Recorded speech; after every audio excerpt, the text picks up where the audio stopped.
یہ یہودی اسی طرح سے ہماری امت میں بھی گھس گھس کر کے فرقے بنائے ہیں، ان کا کام یہ ہے ہر زمانے میں. اور یہ میں ہوا میں نہیں بول رہا ہوں، باضابطہ انہوں نے یہ سب کام کر کے کتابیں بھی لکھی ہیں کہ ہم نے یہ کیا ہے، اعتراف کیا ہے. مارکیٹ میں آج کتابیں ملتی ہیں یہ جو کرتے ہیں، اور اس کے بعد اعترافی کتاب بھی لکھتے ہیں کہ ہم نے یہ کام کیے ہیں. بہرحال عیسیٰ علیہ السلام کو قتل کرنے کا منصوبہ بنایا اور ان کے گھر کے اطراف جمع ہو گئے. ایک مارا تو حضرت بی بی مریم کیا ہوئیں؟ حاملہ ہو گئی.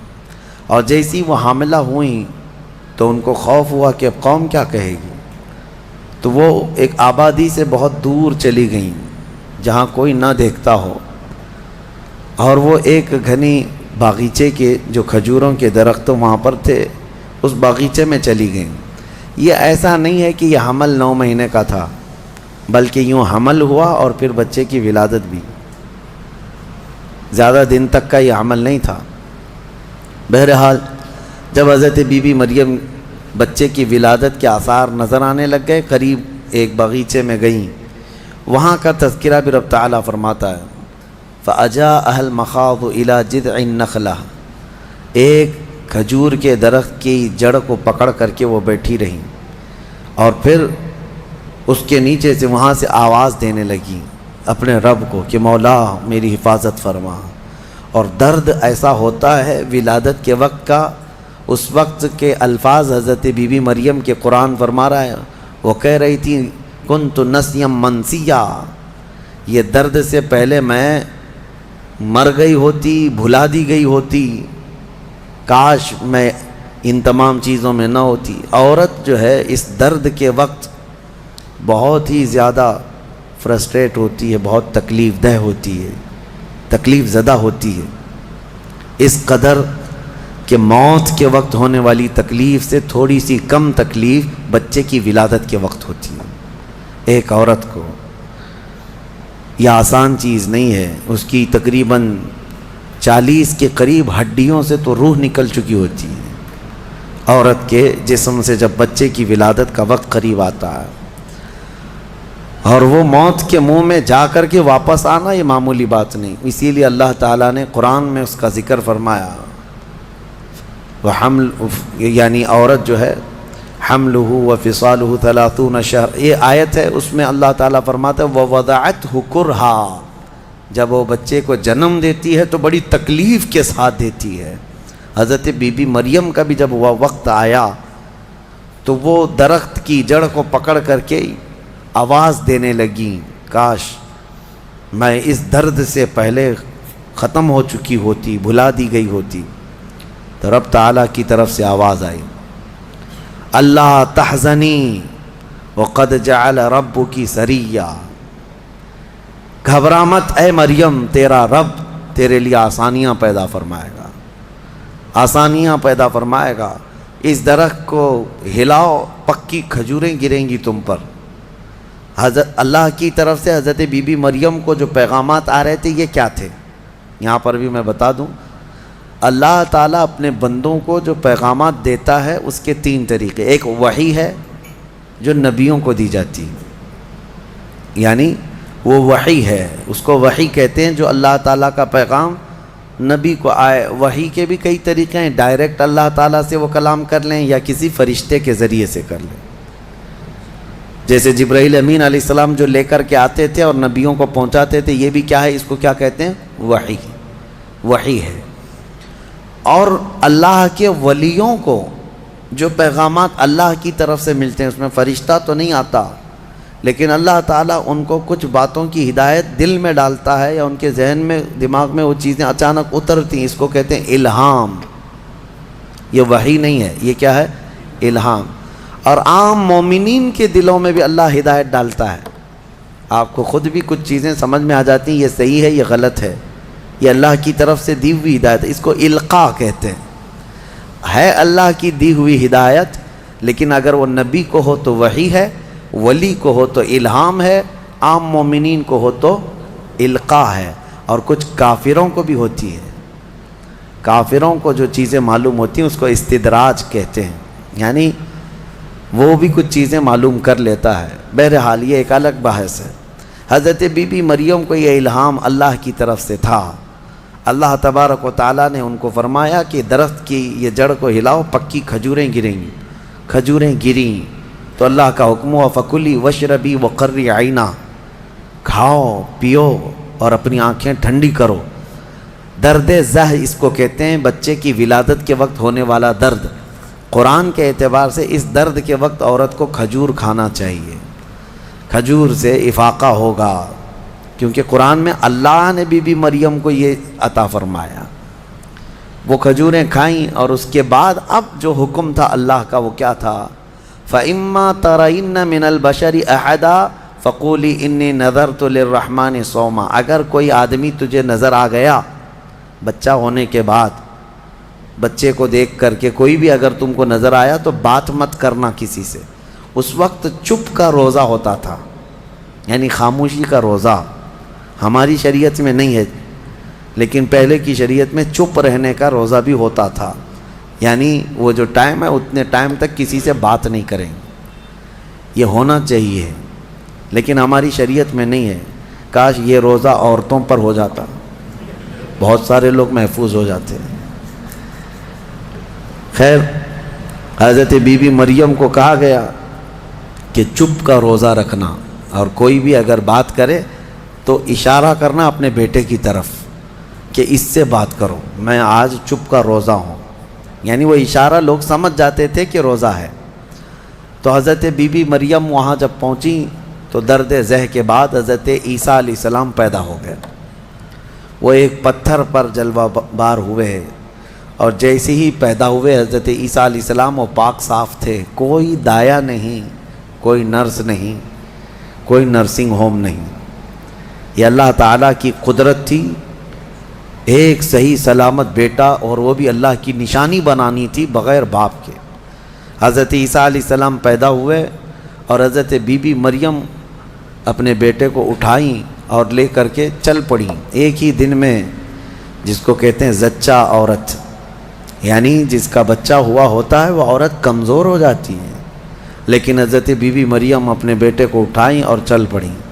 جیسے ہی وہ بستی کی طرف آنے لگی، ان کی گود میں بچہ تھا، لوگوں کی نظر پڑ گئی، کوئی ادھر ادھر چیمی گوئیاں شروع ہو گئیں، باتیں کانا پوسی، لوگ جمع ہوئے اور پوچھنے لگے یا اخت ہارون ما کان ابوک امرأ سوء وما کانت امک بغیہ، اے مریم تو تو بڑی پاک خاتون ہے، اخت ہارون کہا جاتا تھا پاک عورت کو، تو بالکل ہارون کی بہن کی طرح ہے، تو نے یہ کیسے کر لیا؟ نہ تیرا باپ بدماش تھا، نہ تیری ماں بری تھی، یہ کہاں سے آ گیا تیرے اندر بچہ؟ فاشارت الیہ، بی بی مریم نے اپنے بیٹے کی طرف اشارہ کیا، اس سے بات کرو، میں آج چپ کا روزہ ہوں۔ لوگوں نے کہا قالوا کیف نکلم من کان فی المہد صبیا، ہم اس سے کیسے بات کریں جو گود میں بیٹھا ہوا ہے؟ گود کے بچے سے بات کریں گے؟ تو اشارہ اس طرف کر رہی ہے۔ تو لوگ ابھی یہ بات چیت کر ہی رہے تھے، گود میں سے ہی حضرت عیسیٰ علیہ السلام بول پڑے، قال انی عبد اللہ آتانی الکتاب وجعلنی نبیا وجعلنی مبارکا اینما کنت واوصانی بالصلاة والزکاة ما دمت حیا وبرا بوالدتی ولم یجعلنی جبارا شقیا والسلام علی یوم ولدت ویوم اموت ویوم ابعث حیا۔ یہاں تک کا کلمہ عیسیٰ علیہ السلام نے گود میں ہی کیا۔ کیا کہتے ہیں؟ اے لوگوں، میں اللہ کا بندہ ہوں، انی عبداللہ، میں اللہ کا بندہ ہوں، اور اس نے مجھے نبی بنا کر بھیجا ہے۔ حضرت عیسیٰ علیہ السلام کو گود میں ہی نبوت ملی ہے، گود میں نبوت ملی ہے، اس نے مجھے نبی بنا کر بھیجا ہے۔ صرف نبی نہیں، وجعلنی مبارکہ، اور مجھے برکت والا بنا کر بھیجا ہے۔ اور پھر مجھے اللہ نے یہ حکم دیا ہے میں جہاں کہیں پر بھی رہوں نماز قائم کروں، زکوٰۃ دیتا رہوں، جب تک میں زندہ رہوں نماز قائم کرتا رہوں اور زکوٰۃ دیتا رہوں، ان کی امت کی اور ان کی شریعت کی جو نماز رہی۔ اور پھر اللہ نے مجھے حکم دیا ہے کہ میں میری ماں کا فرما بردار رہوں اور اس کا نافرمان نہ رہوں۔ اور پھر آخری والا جملہ تو بہت امپورٹنٹ ہے ہم سنیوں کے لیے، جو عیسیٰ علیہ السلام نے کیا۔ عیسیٰ علیہ السلام کی ولادت کا دن جیسے کہ آج پوری دنیا میں کرسچن بھی مناتے ہیں 25 دسمبر کو کرسمس جو مناتے ہیں، الگ الگ روایتیں، واللہ عالم جو بھی ان کی پیدائش کا دن رہا، لیکن عیسیٰ علیہ السلام کا یہ جملہ بڑا امپورٹنٹ ہے۔ آخر میں اپنی گود میں انہوں نے کیا کہا؟ والسلام علیہ یوم ولدت ویوم اموت ویوم ابعث حیا، کہتے ہیں مجھ پر اللہ کی سلامتی ہو جس دن میں پیدا ہوا، جس دن میں پیدا ہوا، اور جس دن میں انتقال کروں گا، اور جس دن میں اٹھایا جاؤں گا، وہ سب ان سب دنوں پر اللہ کی سلامتی ہو۔ عیسیٰ علیہ السلام جس دن پیدا ہوئے وہ سلامتی والا دن ہے، تو 12 ربیع الاول کیوں نہ سلامتی والا دن؟ میرے آقا صلی اللہ علیہ وسلم جس دن پیدا ہوئے کیا وہ سلامتی والا دن نہیں ہے؟ اور ایک نبی خود اپنی ولادت کے دن سلام بھیج رہے ہیں، اور یہاں کروڑوں امتی اپنے نبی کے پیدائش کے دن سلامتی بھیجیں، تو یقیناً یہ قرآن کے حکم کے مطابق ہے۔ بہرحال یہاں تک بات ہوئی، اب چپ ہو جانا چاہیے۔ بچے کی زبان سے جب یہ باتیں سن لی، یہ معجزہ نہیں تو اور کیا ہے؟ اس کے بعد عیسیٰ علیہ السلام ایسا نہیں کہ گود میں ہی بولتے تھے، بس اتنا بولے اور خاموش ہو گئے۔ پھر جب بولنے کی عمر آئی بچوں کی، تب آپ پھر بولنے لگے۔ اب عیسیٰ علیہ السلام کے متعلق اب سنیے، جب آپ پھر جوان ہوئے اور عجیب و غریب باتیں، ظاہر سی بات ہے اللہ کے نبی ہر زمانے میں پاک لوگ ہوا کرتے ہیں، پاکیزہ لوگ، ان کی زبان میں اثر الگ۔ پھر اللہ تبارک و تعالیٰ نے آپ کو جب نبوت گود میں عطا کی تھی تو جوان ہوتے ہی آپ نے تبلیغ اپنے دین کی شروع فرمائی، لوگوں کو ایمان کی طرف بلائے، ایک خدا کی عبادت کی طرف، آخرت کی طرف لوگ آتے رہے اور آپ کی طرف متوجہ ہوتے رہے۔ یہ زمانہ یہودیوں کا ہے، بڑے ڈینجر لوگ ہیں ہر زمانے میں، یہ یہودی بڑے ڈینجر ہیں۔ یہ ظالم جو ہے معمولی نہیں ہے، کیوں ان کے اوپر اللہ نے قرآن میں لعنت فرمائی ہے؟ یوں ہی نہیں، یہ ان یہودیوں نے تقریباً 10,000 نبیوں کا قتل کیا ہے۔ ہاں، جیوز لوگوں کو آج برا لگتا ہے میری تقریروں کو کوٹ کر کے بہت سارے جگہ، اس وجہ سے تو میری تقریریں لے کر اسرائیل والے بیٹھے ہیں، مجھے ویزا نہیں دیتے، مجھے اس سے فرق نہیں پڑتا۔ ہمارے لیے جو اصلی ویزا ہے وہ مدینہ طیبہ کا ہے، جب تک وہ دروازہ کھلا ہے ہماری روح جسم میں باقی ہے۔ اور میرے آقا صلی اللہ تعالیٰ علیہ وسلم کے عنایت سے، ان کے کرم سے ہمیں اتنا یقین ہے کہ اگر جانے کی طاقت استطاعت کہیں کی بھی نہ ہو، اتنا یقین ضرور ہے میرے اعمال کا بدلہ تو جہنم ہی تھا، میں تو جاتا میرے سرکار نے جانے نہ دیا۔ جب وہ جائیں گے اپنے غلاموں کو ساتھ لے کر جنت میں جائیں گے انشاءاللہ۔ یہودیوں نے اس وقت بھی نبیوں کی دشمنی کی تھی، اب عیسیٰ علیہ السلام کے دشمن ہو گئے۔ ان کو یہ تھا کہ ان کی طبیعت کے خلاف جب بھی کوئی بات کرے تو اس کے دشمن ہو جاتے تھے۔ یہودیوں کو یہ چاہیے تھا کہ ان کی طبیعت میں جیسی ہے ویسی شریعت ہونی چاہیے، الگ سے اللہ کے احکامات کو نہیں ماننا ہے، کتاب کے جو احکامات ہے اسے نہیں ماننا ہے، نبیوں کے احترام نہیں ہے، ان کو خود کی بنائی ہوئی شریعت چاہیے۔ بڑے امیر لوگ کچھ غلطی کریں تو انہیں معاف کرنا چاہیے، غریب لوگ کریں تو انہیں خوب مارنا چاہیے، یہ یہودیوں کی طبیعت تھی، یہودی یہ چاہتے تھے۔ عیسیٰ علیہ السلام جب جوان ہوئے تو آپ کی طرف لوگ ایمان والے بڑھنے لگ گئے، ان کو حواریین کہا جاتا ہے، جیسے میرے آقا کے ساتھیوں کو کیا کہتا ہے؟ صحابہ اکرام، صحابہ، اور حضرت عیسیٰ علیہ السلام کے جو ساتھی صحابی تھے ان کو حواری کہا جاتا ہے۔ یہ عیسیٰ علیہ السلام کے حواری، وہ بڑے مخلص لوگ آپ کے ساتھ تھے۔ 12 لوگوں کا تو ذکر آیا ہے اور 4 مشہور شاگرد ہیں، انہی 4 لوگوں نے حضرت عیسیٰ علیہ السلام کی پوری انجیل کو ترتیب دیا۔ یوحنا، لوقا، متی، مرقس، یہ 4، انہی کے 4 ناموں سے آج انجیل بھی، بائبل بھی ہے۔ تو بائبل یوحنا کو آج جان کہا جاتا ہے، یوحنا کو یہ بدل کر کے جان کہتے ہیں۔ متی جو ہے ان کو میتھیو کہتے ہیں، اور مرقس کو غالباً کچھ اور نام، مرکری و کچھ نام دیتے ہیں۔ اور یہ تمام جو عربی نام تھے یا عبرانی نام تھے اس زمانے کے، یہ عیسیٰ علیہ السلام کے 4 مشہور شاگرد ہوئے۔ اب عیسیٰ علیہ السلام کے معجزے میں آپ کو بتاؤں. اللہ تعالیٰ نے 3 معجزے آپ کو دیے تھے. عیسیٰ علیہ السلام کے 3 معجزے مشہور ہیں. پہلا معجزہ یہ ہے کہ وہ نابینا آدمی جو مادر ذات پیدائشی اندھا ہے، اس کی آنکھوں پر ہاتھ رکھتے تو اس کو آنکھیں آ جاتی. اور جو کوڑ کی بیماری میں مبتلا ہے، سفید داغ کی بیماری یا کوڑ کی بیماری میں مبتلا ہے، عیسیٰ علیہ السلام اس کے جسم پر ہاتھ پھیرتے تو وہ کوڑ کی بیماری ختم ہو جاتی. سفید داغ آج بھی لا علاج بیماری ہے. کوڑ کی بیماری لا علاج ہے، جیسے کہ مشہور ہے. اور تیسری چیز یہ ہے کہ مٹی کے پرندے ہوں، انہیں پھونک مارتے تو وہ زندہ ہو کر اڑ جاتے تھے. ہاں، مٹی کے پرندے. اس وقت ٹوائز ہو سکتا ہے مٹی کے بنتے ہوں گے، کھلونے. عیسیٰ علیہ الصلوۃ والتسلیم صرف مٹی کے پرندوں کو نہیں، کئی مرتبہ قبروں میں سوئے ہوئے مردوں کو بھی آپ نے زندہ کر کیا ہے. قبر پر کھڑے ہو کر کے آپ کہتے قم باذن اللہ، اللہ کے حکم سے اٹھ جا، تو مردہ زندہ ہو جاتا. آپ نے اپنی زندگی میں 3 مردوں کو زندہ کیا، اور وہ جیے بھی اور پھر چند دنوں کے بعد پھر مرے بھی. یہ معجزہ تھا عیسیٰ علیہ السلام کا. اور اس کے علاوہ کچھ خاص باتیں ان کی یہ بھی ہیں. وہ فرماتے ہیں انبئکم بما تأکلون وما تدخرون فی بیوتکم، اے لوگو تم اپنے گھروں میں جو کچھ جمع کرتے ہو اور جو کچھ کھاتے ہو، میں ان سب کی خبر دیتا ہوں. میں سب جانتا ہوں، میں تمہیں خبر دے سکتا ہوں. عیسیٰ علیہ السلام اپنے گھر میں بیٹھ کر امتیوں کے گھروں میں کیا ہے سب جانتے تھے. یہ قرآن سے ثابت ہے. پھر بھی یہ ظالم ہمارے نبی کے متعلق کہتے ہیں کہ ان کو پیٹھ پیچھے کا علم نہیں تھا. بنی اسرائیل کے نبی عیسیٰ علیہ السلام کے بارے میں یہ یقین ہے، قرآن کہہ رہا ہے وہ اپنے امتیوں کے گھروں میں موجود کھانا جمع کرنا، اس کو وہ جانتے تھے عیسیٰ علیہ السلام.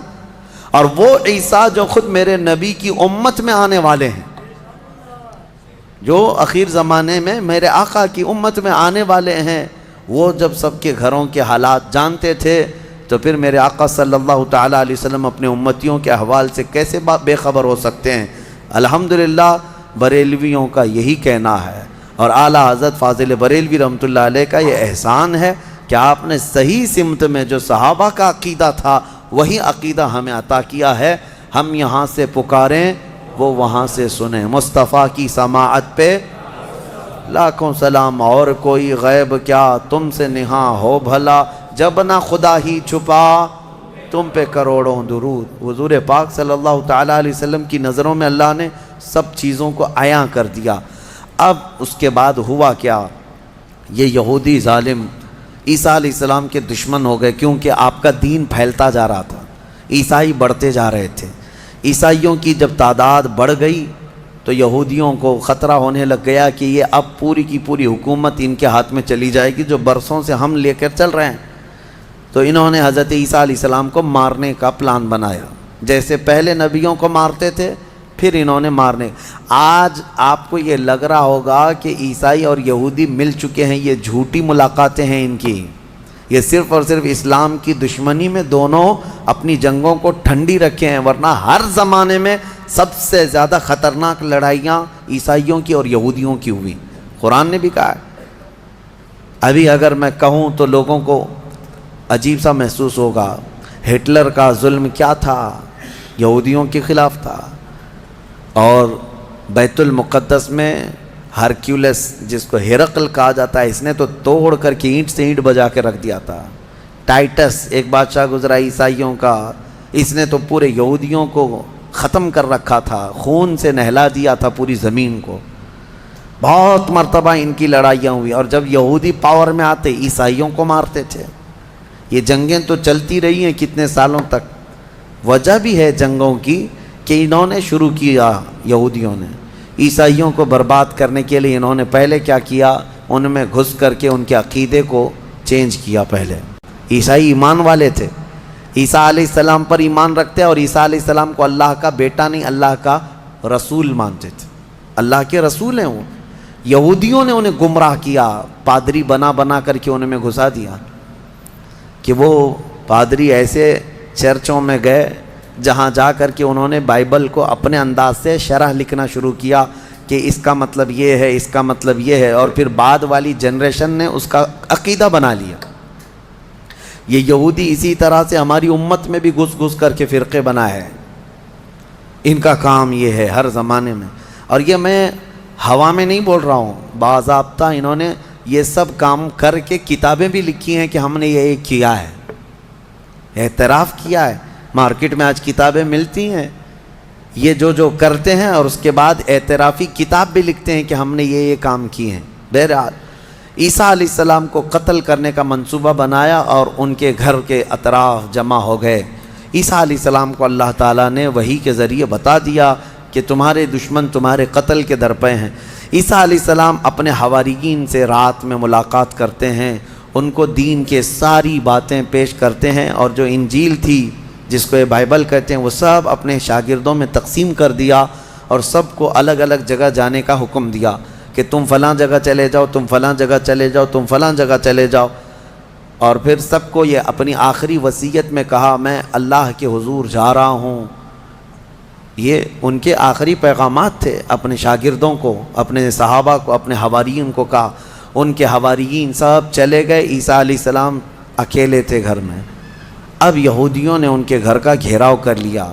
یہ قرآن سے جو بات ثابت ہے وہ میں بتا رہا ہوں، یہ آج تک عیسائیوں کو بھی ان کی کتابوں میں نہیں ملی بات، ان کو اس چیز کا علم نہیں ہے، لیکن قرآن میں ہے۔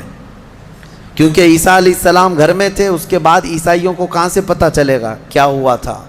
عیسیٰ علیہ السلام کے جو حواریین تھے وہ بھی دور چلے گئے تھے، گھر میں کیا ہوا کسی کو نہیں معلوم۔ ہوا یہ کہ یہودی قتل کرنے کے لیے آئے اور اپنے ایک بندے کو، اپنے ایک قاصد کو گھر میں بھیجا، جاؤ دیکھو عیسیٰ ہیں کہ نہیں۔ وہ اندر آیا دیکھنے کے لیے، عیسیٰ علیہ السلام تلاوت میں مشغول تھے۔ اسی وقت قرآن میں اللہ فرماتا ہے ہم نے عیسیٰ علیہ السلام کو اللہ نے آسمانوں پر اٹھا لیا۔ عیسیٰ علیہ السلام کو آسمانوں پر اٹھا لیا گیا، اور جو اندر آیا تھا اس کو عیسیٰ علیہ السلام کی شکل دے دیا اللہ نے، اور وہ بھی پوری شکل نہیں، آدھی شکل، اوپر سے وہ عیسیٰ علیہ السلام کی شباہت کا دکھتا تھا۔ وہ اندر ڈھونڈ ہی رہا ہے، بہت لمبا ٹائم ہو گیا۔ یہودیوں نے دیکھا ہمارا بندہ اندر گیا ابھی تک آیا نہیں۔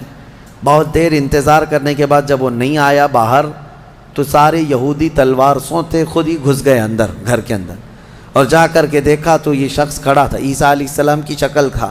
پکڑ کر کے لائے اسی کو کہ عیسیٰ مل گیا، عیسیٰ مل گیا۔ وہ جوش میں تھے، لا کر کے سولی پر چڑھا دیا اپنے ہی بندے کو، اس کو سولی پر، سلیب پر چڑھا دیا اور قتل کر دیا۔ وہ پھانسی پر بیچارہ چڑھ گیا۔ اس کے بعد ان کی دماغ میں یہ بات آئی، اب کھوپڑی کھلی کہ ہمارا بندہ کہاں گیا، جس کو ہم نے گھر میں چیک کرنے کے لیے بھیجا تھا وہ کہاں گیا؟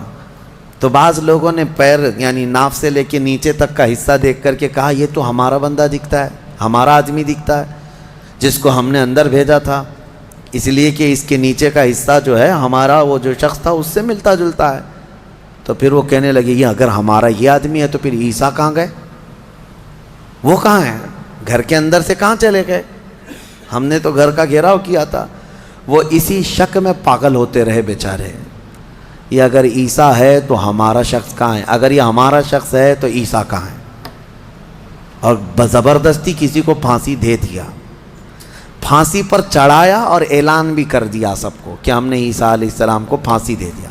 بیچارے یہ عیسائی نادان لوگ یہودیوں کی بات پر مان بھی گئے کہ ہاں ہمارے عیسیٰ جو ہے صلیب پر چڑھ گئے، صلیب پر چڑھ گئے۔ حالانکہ عیسیٰ علیہ السلام صلیب پر نہیں چڑھے۔ ہمارا عقیدہ یہ ہے کہ عیسیٰ علیہ السلام زندہ ہیں اور ان کو آسمانوں پر اٹھایا گیا ہے اور وہ آئیں گے واپس۔ اب یہاں بات یہ ہے کہ عیسائی سارے بھی جو ہے صلیب کے قائل نہیں تھے، یہ تو بہت زمانے کے بعد یہ سب آیا، یہ جو صلیب کا جو نشان ہے، پلس کا جو نشان ہے، یہ نشان جو ہے بہت دنوں کے بعد ان کا آیا اور اس پر پھر وہ لٹکا بھی دیتے ہیں۔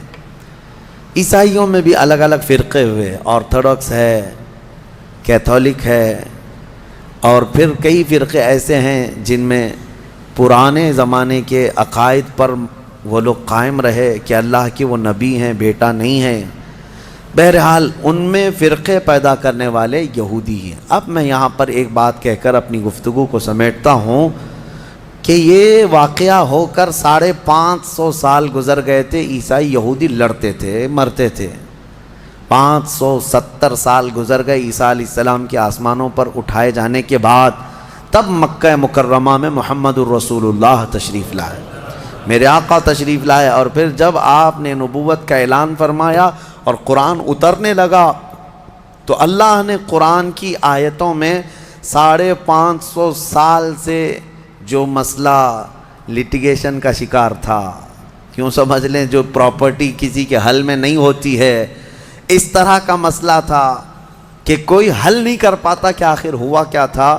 یہ اسلام کا احسان ہے یہ عیسائیوں پر بھی کہ قرآن نے بتایا کہ عیسیٰ علیہ السلام صلیب پر نہیں گئے بلکہ آسمانوں پر اٹھائے گئے۔ اور دوسری بات، عیسائیوں پر ایک بڑا احسان قرآن کا یہ بھی ہے کہ یہودی ہمیشہ بی بی مریم کو گالیاں دیتے رہے، یہودی ہمیشہ الزام لگاتے رہے کہ مریم کے ہاں بغیر باپ کے بیٹا پیدا ہو گیا، غلط عورت تھی، نعوذ باللہ معاذ اللہ۔ یہودی گالیاں دیتے رہے اور عیسائی صفائی دیتے رہے، لیکن یہ احسان ہے قرآن کا ان پر بھی کہ بی بی مریم کے ساتھ کیا ہوا تھا، یہ پوری تفصیل اللہ نے قرآن میں بتائی۔ عیسائیوں کو تو یہ چاہیے کہ قرآن کا احسان ہمیشہ ماننا چاہیے۔ بی بی مریم کی طہارت قرآن نے بتائی ہے۔ بہرحال لوگوں کو ایسا لگتا ہوگا کہ ہم ایک دوسرے کے دھرم کے خلاف ہوتے ہیں۔ آپ یہاں آ کر کے دیکھیں، کرسچینٹی کے اندر جو کچھ بھی آج تبدیلی ہے ہم اس کے قائل نہیں ہیں، لیکن عیسیٰ علیہ السلام اور حضرت بی بی مریم کے لیے ہم اپنی گردنیں ہمیشہ اسی طرح احترام میں جھکاتے ہیں، کیونکہ میرے نبی نے فرمایا کہ وہ اللہ کے نبی تھے۔ اب ایک اور بڑا ان کا جو گمراہی کا عقیدہ ہوا، کیا؟ وہ ٹرائنیٹی کا عقیدہ، تثلیث جس کو کہتے ہیں، 3 خدا ماننا۔ کہتے ہیں ہے ایک ہی لیکن 3 حصے، یہی تو ہندو بھی کرتے ہیں، ہے ایک ہی ہے باقی اوتار ہیں سب۔ اسی طرح عیسائیوں میں شرک آ گیا، کیسے؟ وہ کہتے ہیں ایک خدا ہے، اس کو فادر کہتے ہیں، گاڈ فادر۔